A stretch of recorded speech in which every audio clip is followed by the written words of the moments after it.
Anna Cornelius was born on the 13th of February in 1996 in Cape Town, South Africa. She was born to parents Willem and Anna Cornelius. Anna graduated high school at Redham House in Cape Town and then went on to study humanities at Stellenbosch University. Anna was described as a very loving and humble young lady, with her long blonde hair and hazel eyes. She had a fondness for nature and enjoyed traveling and listening to music. Anna was also an avid piano player and had an absolute passion when it came to the advocacy for animal welfare. On the 26th of May in 2017, Anna and a friend, Cheslin March, met at the Bohemia Student Bar in Stellenbosch. They were students at the university and went dancing after having a few drinks at the Eendracht men's residence.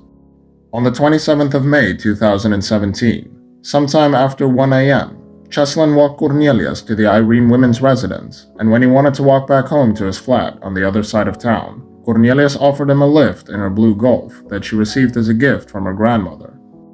They drove to Jan Silje Street to a parking lot next to his flat, and then chatted until he opened the door to leave the car. Suddenly a hand came through Anna's half-open window, holding a screwdriver with the sharp end pointed at her chest. A second person came from the passenger side, opening Cheslin's door and pointing a knife at him while saying, "Sit still or she dies." Two other men then got into the car.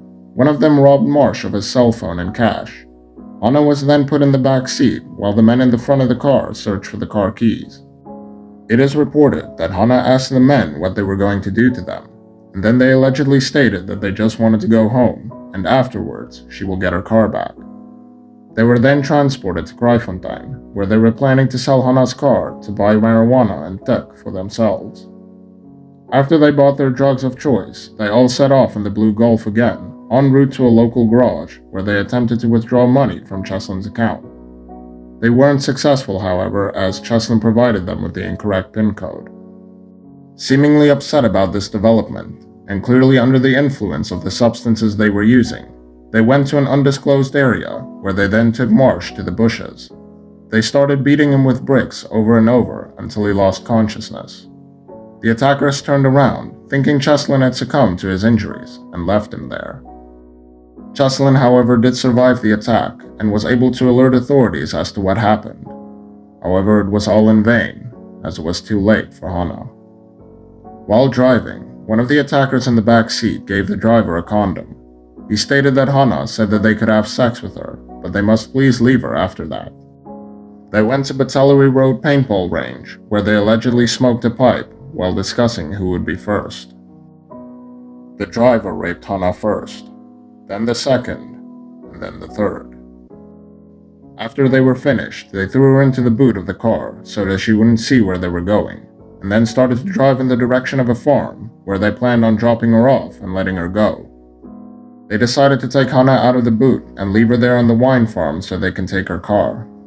Hannah refused to climb out of the boot. She was holding on to the car. She started panicking as one of them walked up and stabbed her in the neck twice. The next one arrived with a rock. He tripped Hannah as she was standing and she fell to the ground. They argued amongst each other whether or not to kill her, as they believed they already killed Cheslin, but before they could reach a decision, the rock was thrown on Hannah's head. Anna Cornelius lost her life at approximately 6 a.m. on the 27th of May 2017. The four men, now known as Geraldo Parsons, age 27, Vernon Witboy, age 33, Jeben van Niekerk, age 28, and Nashville Julius, age 29, kept driving around looking for more drugs and more victims that they could rob for money. Unfortunately, two more women fell victim to these men before they were apprehended later that day. At approximately 2 p.m., the stolen car was spotted and a high-speed police chase began.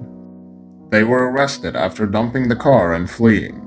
The fourth suspect was arrested later. During the emotional pre-sentencing proceedings, Cornelius' father, Willem, appealed to the court to impose a sentence on the accused, which will prevent other parents from going through what they have gone through. Anna Cornelius, mother of Hannah, drowned less than a year after Hannah's murder. Her body was found along the shores of Scarborough. Willem Cornelius stated that his wife walked into the ocean and never returned. Over a year after her death, Anna's younger brother, who is autistic, still asks his father when his sister would be coming home from her holiday. Her father stated, quote, "Me and my son are not a family. We are the survivors who live in the ruins of what once was." End quote. Vernon Vitboy, Geraldo Parsons, and Ibn Fanikark received life sentences for Cornelius's rape and murder. Vitboy and Parsons were slapped with an additional 25 years behind bars for attempting to murder Marsh, while Fanikark was handed a 20-year sentence for the same crime. A fourth accused, Nashville Julius, has received 15 years for the robbery of the two victims and 7 years for the kidnappings. Willem Cornelius died in the family's Scarborough home on the 9th of December in 2022, surrounded by extended family and loved ones.